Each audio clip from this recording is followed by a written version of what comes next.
গতকাল বাজার থেকে এই লিচি কিনে নিয়ে আসছি। লিচি দেখতে অনেক সুন্দর, কিন্তু তেমন কোনো স্বাদ নেই লিচিতে।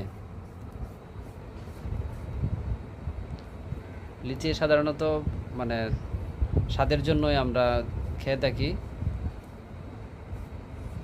যেটা রসে ভর্তি থাকে লিচিতে।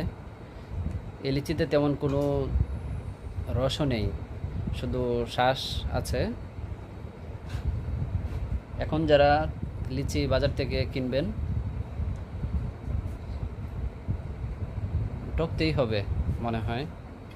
লিচি আমরা যে রসে ভরা লিচি আমরা খাওয়ার জন্য যেগুলো সাধারণত কিনে থাকি, সেই স্বাদ আর পাওয়া যাবে না।